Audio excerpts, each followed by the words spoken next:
between normal humans and mutants in a world. Okay, but see how Satan is twisting it. This is what Cainites, the first hybrid, God told Cain and his progeny, if you do what is right, it will be well with you. You have it within your power to live righteously. Naamah,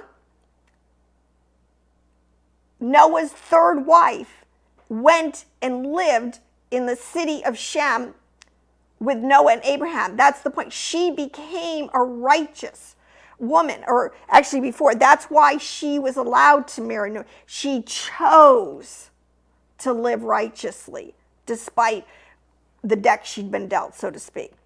Okay, but it says here a mutant is an human who possesses a genetic trait called an X gene that allows the mutant to naturally develop superhuman powers and abilities. This is all over the movies. See, because Satan's going to come in. This is the whole point. You know, and this is why you take the mark of the beast. This is just, he's going to offer it. He wants everybody to be in his army again at what's it called? You know, at the end of the age, the apocalypse, where they are Battle of Armageddon, to be fighting, you know, Yahweh Elohim, who's coming with his hosts, his armies, okay? So he's going to offer, I'll give you all sorts of supernatural abilities, and that's what the ancients had. See, when you study a lot of them, and a lot of this is what's going on, because you can genetically, again, they can do this today.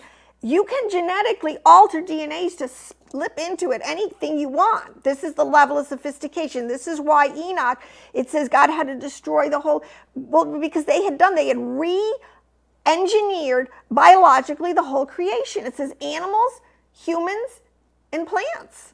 I mean, what are you going to do? So anyways, but so here it's coming back at us through X-Men, this whole concept, okay? And that, let's feel bad for the poor mutants, okay? Human mutants are considered to be of the subspecies of Homo sapiens. So it's just kind of a playing on your emotions that, let's feel sorry for these people, okay? As a fictionally oppressed minority, mutants are often used for real world people in situations. Okay, now there was one of these shows, or one of these guys did, okay, this appeared in Uncanny X-Men, number 429, I guess it. Now, Cherubim and Seraphim first appeared. Now, these are angelic orders, if you know, okay, according to the character Azazel, who was a cherubim. Now, Azazel is one of the wicked angels who came down on Mount Hermon and hybridized and bred with a bunch of women and hybridized the whole race of giants. Superhuman, demi-gods, half human, half angelic. So, and they're keeping the same name. So we have Azazel. The cherubim are a group of angel-like mutants who were the traditional enemies of the seraphim. They were a demonic-looking group of mutants who lived in biblical times. I mean, they're not even trying to change. They're pulling it right out of the history. The cherubim were fanatics. Check this out. All right, well, I guess they were fanatics who had a strict absolutionist view of morality, which led them into the conflict with the seraph, and I don't, N-E-Y-A-P-H-E-N, Nephilim. With the Nephilim. This escalated into a holy war, causing the Nephilim to be exiled into an alternative dimension, and they became the demons of today. What happened to the cherubim after this has not been revealed. The X-Men angel is said to have descended from, from cherubim. I'd have to slow down and explain it, but what I want you to get, this guy Nightcrawler is supposedly the son of a Nephilim, Azazel. It is unknown if Joshua Guthrie, which is so funny, because Joshua, they even got the name Joshua. Joshua is a descendant of, in the storyline, of the Chephirim. All right. And then in another one, it is revealed that superpowered mutants were artificially created via genetic modification by the Weapon X program in a laboratory in Alberta, Canada. in October of 1943. The project was an attempt to produce a super soldier inspired by the existence of Captain America, the James Howlett superhero. Now, nothing new under the sun. A fictional character having superhuman power. So I just wanted to, they're just counting on us not understanding the dark side of this and what is going on, has gone on, and what God has said this time he is going to judge it, he's going to root it out. These tears, these problems are just going to go bye-bye. Now let me get back to some of the texts and how they're talking about this. So, but on the flip side, I found out in a couple, and they will give names. See, they don't talk a lot about the righteous bloodline. It's all about their bloodline and their exploits, and it's all, people read, it's all very nasty, really, the way they treat each other and their wars and things. But some of these people would say that Enoch was Atlas, and it's kind of funny because Atlas, the whole weight of the world is on his shoulders, and because he's holding up the heavens, which if you understand the story of Enoch becoming Metatron, becoming in the heavenlies, being the heavenly scribe, it's kind of an interesting little parallel.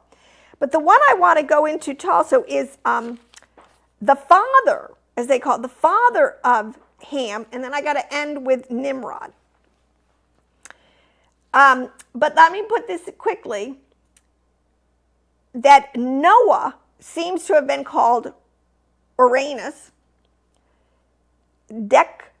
Deucalion, and Sisythrius, and then there's another word where you use it with an X. So they were identified, and it will say that Deucalion was Noah, was the biblical Noah. These historians, they knew that this story was out there, and they would sometimes connect the dots between the other some other players in this. So we know that this is the zone that we're talking about. A lot of people say, okay, mythology is all made up, but I doubt very much these historians that history has carried forward obviously because they were at the top of their game as historians, are all making this up. Okay, we're out of the world of mythology. We are into history. Now, this is from one of Eusebius, who was also one of the historians who chronicled, again, all the ancient world and covered all of the ancient historians and just compiled a lot of what they were saying. It says here that there is one common element. Now we're going to go into Nimrod. See, because what happened was, and I think this is the war. I haven't really figured out the war between the Olympians and the Titans quite yet, because I didn't have enough time to really. But it seems that Nimrod, okay, so this is how the story goes. Ham immediately starts into a rebellion against Yahweh Elohim and against living at peace with his brothers. His 4 sons, but one of the things that Ham does, he steals off the boat what are called the garments of skin, which God made for Adam and Eve. Now that's, again, apocryphal, and I'm not going to go into what I think the garments could be. And when they came out of the garden, and he gave them to Cush, one of his sons, Cush, which I believe was the firstborn. Yes, Cush was his firstborn son, which would make sense because, see, in this thing, it's all about the firstborn. So he was giving, if I'm correct in my understanding about the garments, like sort of a firstborn emblem to his son Cush now. Now Cush took these and hid them for a while. And after the death of Adam and his wife, well, first of all, this history of him, after the death of Adam and his wife, the garments were given to Enoch, the son of Jared. When Enoch was taken up to God, he gave them to Methuselah. And then at the death of Methuselah, Noah took them on the ark, and they were with him until he went out of the ark. But in their going out, Ham stole these garments from his father Noah and took them and hid them from his brothers. So Shem and Japheth did not know this. When Ham begat his first son Cush, he gave him the garments in secret, and they were with Cush many days. Now, I'm not going to unpack what I think all that apocryphal understanding could be, but Cush concealed these from his sons and brothers, and when Cush had begotten Nimrod, now he gave him those garments, and through his love for him, and Nimrod grew up, and when he was 20 years old, he put on those garments. Now, this is some deep stuff. We won't go there. Now, when he did this, which to me, this is the beginning of the X-Men, okay, where you are really getting into combining with realms and dimensions, and we won't go there, but he put on the garments. And he got great might and strength and became a mighty hunter in the earth. He was a mighty hunter. It says he hunted animals, he built altars and offered them. But I will tell you, he was also a hunter of souls. There's a lot of deep stuff in this dark stuff. So Nimrod is starting to go south with the power that whatever these garments allowed him to do. Now also Nimrod is the son that Cush had by a third wife later in his life. Okay. Now, so Nimrod strained himself. He rose up from amongst his brethren when he fought the battles of his brethren against their enemies round about. So he is really becoming now, getting into this warlike mode of conquering, not living at peace, dominion, manipulation, conquering, going for power, and these things. Now, when Nimrod was 40 years old, there was a war between his brethren and the children of Japheth. Now, I want to pick up right here at the end. This is from the book of Jasher, okay? So this is again, Jasher is mentioned in the Bible. At one point, it's told even in Joshua, you know, if you want the history of the backdrop of what I'm saying, go read the book of Jasher. It was like their history book. It was like where all the stories were really told at length. Now, this is the ending. This is what it says about Nimrod. Now, Nimrod dwelt in Shinar, and he reigned securely. Nimrod, he built, all right, and he went into a large valley opposite to the east, and he built him a large and extensive city. And Nimrod called the name of that city Shinar. So we now have that Nimrod is the builder of Shinar. He dwelt in Shinar, he reigned securely, and all nations and tongues heard of his fame, and they gathered together themselves to him, and they bowed down to the earth, and they brought offerings, and he became their Lord and King. So really, in a lot of you have your first real world ruler, you could say almost your first Antichrist figure, your first one who is setting himself up and as a god and as a king over all of his brethren. They offered him offerings, and he became their Lord and King. And they all dwelt with him in the city of Shinar. And Nimrod reigned in the earth over all the sons of Noah, and they were all under his power and counsel. Now listen, this is what I mean. They're all over the earth at this point. This guy Nimrod, because he's now the new X-Man, he just kind of shoots up to the top of the food chain, and he becomes the king of the earth. And now you have all...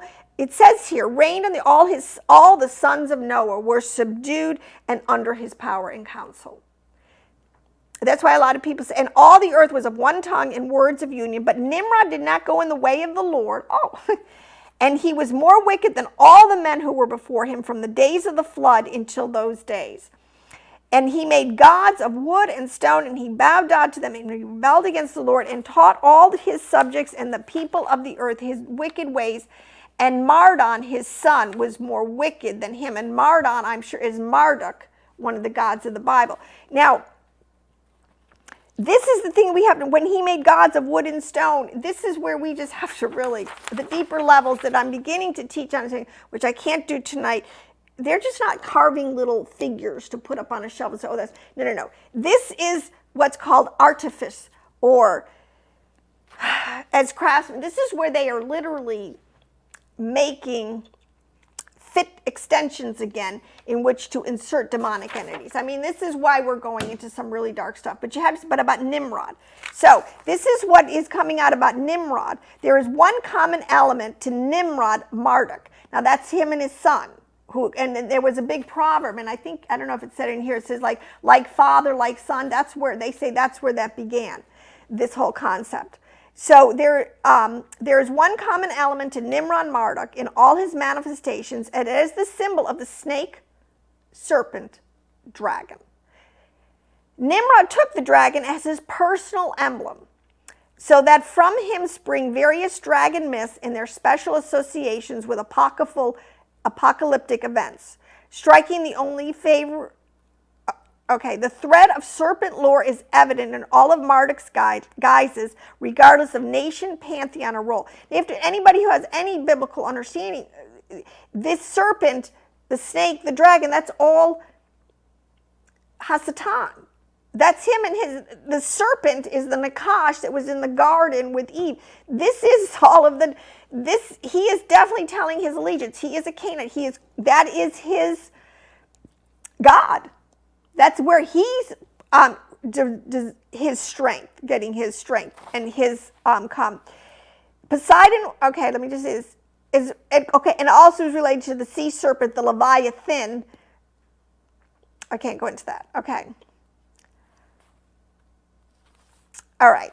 So we've got these players now. These between Ham, Cush, Canaan, Mitzrayim, and Nimrod. You have your basic mythological characters, and these people Shem lived 620 years, I believe, after the flood, or in all. Yeah, because he was 100 at the flood, so he probably lived another 500 years. Historians think that Ham lived, again, another 400 to 500 years. That's a long time. You can make a huge legacy for yourself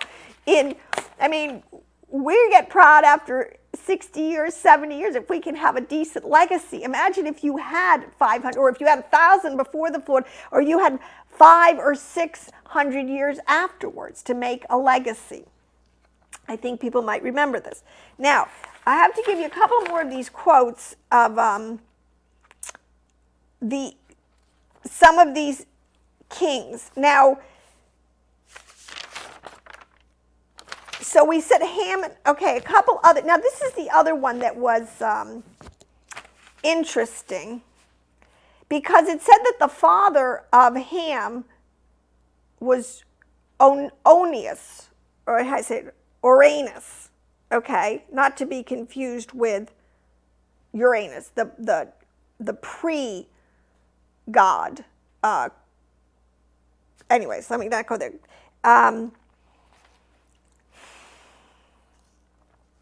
So, okay, here's this one. Berosus was a Chaldean, giving the history of the Babylonians, because Chaldean Babylon, okay. He gives, when a war arose between Cronus and Titan, Berosus, he speaks of Noah.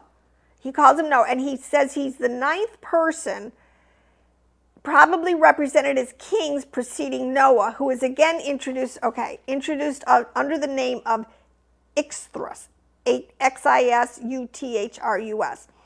So in other words, Berosus, because see, understand, Adam was told that he would be the king of the earth. It was usurped. See, there's always been this war. Oh gosh, you got to understand this that's going on. We were right, the Adamites were the rightful kings. It was usurped from them through Cain. And this bloodline has been fighting relentlessly to retain a kingship and make servitude out of everyone else. Really, that's at the root of it. And even today, that's what, I don't know how people cannot see that this is really going on again today, but again, it's under the radar, but even the fact that we're back to being, even if you like Bernie said, ruled again by these 1%ers. Who are these 1%ers who are able to accumulate all the wealth and of the world, and again, be at the top of all banking and, media and corporations, entertainment and everything? How does this happen? Who are these people? And this is what is really known as being very Luciferian, and their lifestyle and their morals, or lack of, their evil deeds. You have to understand that this is something we've, as a people, and this is what Enoch said, when everything comes out, and you got to make a decision whose side you're on, and if you have any more of the mark of the beast, meaning you're just going to have to come clean with all this. We just cannot keep serving these kind of masters, so to speak. We've got to get on top of this thing. This is what Jesus is, and this is the whole point, that it's very, oh gosh, I'm sorry to be lost sometimes because some of this stuff is just really a huge magnitude.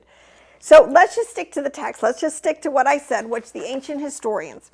Now, Manetho, who was an Egyptian historian, he wrote of the dynasties, and he called of the demi-gods, okay?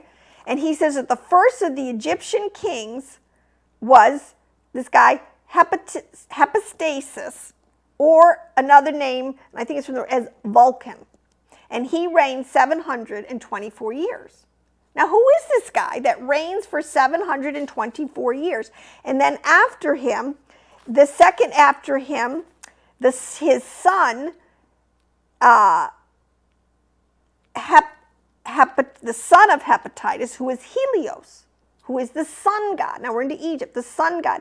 You know, I have to see, this is the whole point with the divine right of kings and their right to rule. They have been tricking people groups that they are the kings of the earth and they have this divine right to rule. You know, that's a bunch of garbage. They don't. They don't, and they don't. And, you know, it's going to take Yeshua to come back and to put all of that rule down and to establish a righteous government once and for all. And, you know, we just got to stop being, as I just so stupid and gullible and so coming under their webs of deceit, you know, because of our own problem with the lust of the flesh and the pride of the eyes and the things that we want to amass in this world. And we get, okay. So some of these other gods that come down from Egypt, because what I think happened, and I didn't have time to go back and check all this history, Ham set himself up in Mitzrayim, set himself up in Egypt. Ham set himself up over all Africa. Nimrod was sort of king over all of Babylon in that whole area, Shinar. Okay. The Cainites, we know Canaan, and then the Canaanites and all of them. So they geographically had kind of taken over huge chunks of the planet, so to speak. And their kings, and this is what gets into the secret mysteries, and they have ways. This is what is all the occult knowledge and occult understanding, and this is all the dark side, and this of maintaining the upper hand through continued covenants and cooperations between higher entities. This is where you get into witchcraft and sorceries and some of these deeper level things, which the kids today, I mean, again, being completely re-educated, thinking that these are just, you know, harmless ways to, you just don't understand what kind of powers. Paul said we war against principalities and powers and spiritual wickedness in high places. There's a lot of entities that are being entertained, so to speak, by both sides, because even Abraham says, you know, or says, you know, that many times we entertain angels unawares. We are entertaining entities that really we're way out of league with them. But if you enter into covenant, we're entering into covenant with Yahweh. And many times throughout the Bible, Yahweh has said, look, I'll fight your battles for you. And when the people submitted, I mean, it was just done, a piece of cake. It was nothing. The angel of the Lord went out and just took care of the whole army that came against them in a couple hours, no problem. See, we just got to wrap our mind, I keep saying how supernatural this story is. And at the end of the age, you know, it's going to get really, really nuts, people. That's why it says that men's hearts are going to fail for fear because of what is soon to come upon the face of the earth. All of this stuff is coming out again, front and center. And all I can say, people, is this is the time of the Gentiles. 2,000 years we've had. Everybody's had a chance to kind of get in the boat because it's no longer... he's been going after the lost sheep of the house of Israel, and anyone of any bloodline that wants to repent and come into this thing, this salvation, and be kind of, as I say, meet him in the air, so that you're not on the plane. I didn't say get raptured up to the top. You know, I said that you're going to meet him in the air, which is just a plane. Right now, I'm in the air, okay, as he just kind of takes care of all these lower realms that have just stayed in dense and dark rebellion and will not come to the light. There's not a lot of time if you want to be on the side, to me, of Yahweh Elohim, because I don't know, but time is running out. So I just encourage people, this is what we're coming up on, a resurrection that's just going to change. And when that happens, it's just going to change the whole topography of everything on every level and every dimension. And then it's just going to be crazy, all I can say. So it's a very exciting time to live. It's a very sobering time. And actually, as I was getting all this, I, for the first time, got a little And I won't say scared, but I'm like, oh my gosh, just gets bigger and bigger every time. Okay, and like I said, just, oh my gosh, me and my rabbit trails. Okay, so we got through some of this. The first king, I had all these things where they mention these guys. The Greeks, moreover, say that Atlas Enoch was the discoverer of an astrology and an astronomy. And we have to understand that originally, before astrology got perverted, astronomy and astrology were related science, because one is talking about the positions of the heavenlies and all this stuff, and the other is giving the understanding of how these things influence. And there is a truth, there's a total truth to that. So here's another one from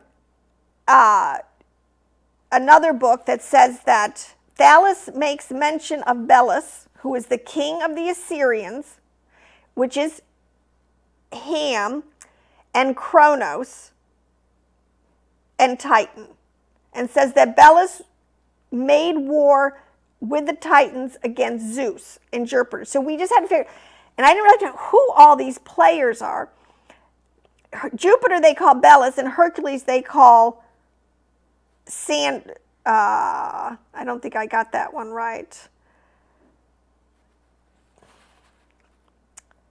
The first kings of Boeta before Cadmus and the flood of Deculan, that's Noah, were Claudius and Aggetges, okay? The thing that's interesting about this I picked up, because first of all it talks, this is from Manetho, who is an Egyptian historian, who says he was given by Thoth, who was Mercury's or Hermes, and he's talking about the first king of Thebes was Cadmus, after whom the city was originally called, Cadmea. And it was during the reign of Amphion and Xuthus. See, if we could get these people, these straight, which we have to do, after the latter's wife Thebe. So anyways, the first kings were Cadmus and the flood. Okay, well, I guess what I want to point, Og was one of the giants that it's talked about. So this Caldinus and Aggetges, okay, the first kings, okay, there is a story in the pseudographies about Og, who was a giant who survived the flood and was very proliferated again, or planted his seed, or so to speak, and created another race of giant. And Og of Bashan comes from this Og, and the giants that David fought comes from this group, this, I guess you'd say, hybridized bloodline of giants. So these dots can be connected. So I just have to say this last thing, that Bel and Baal are again another name for Nimrod, who by the time it's all said and done, within the 400 years when Nimrod was reigning and after the Tower of Babel, and it says that God scattered them after the Tower of Babel incident, and Nimrod becomes kind of a lesser ruling king, but they are scattered into all the earth, okay? And this is where we get the mythologies, the roots of all the mythologies, where all of these, there's this basic storyline, again, a flood story, and again, these secrets, these understandings, these dark covenants with entities is going on now in all these other cultures. That's why we find it, because these sons of Nimrod, these followers, went in and carried with them their understanding, their knowledge, and their lifestyles. That's all I can say. Listen, I have to wrap it up. I hope that wasn't too... I'm going to continue to work this. A rose is still a rose by any other name. It's still a rose. Giants, whatever you want to call them, are still the Cainites, the wicked seed. All I can say is I just implore you again. Choose life, choose righteousness, choose Yahweh Elohim. So in his name I say, I pronounce peace and blessing on you.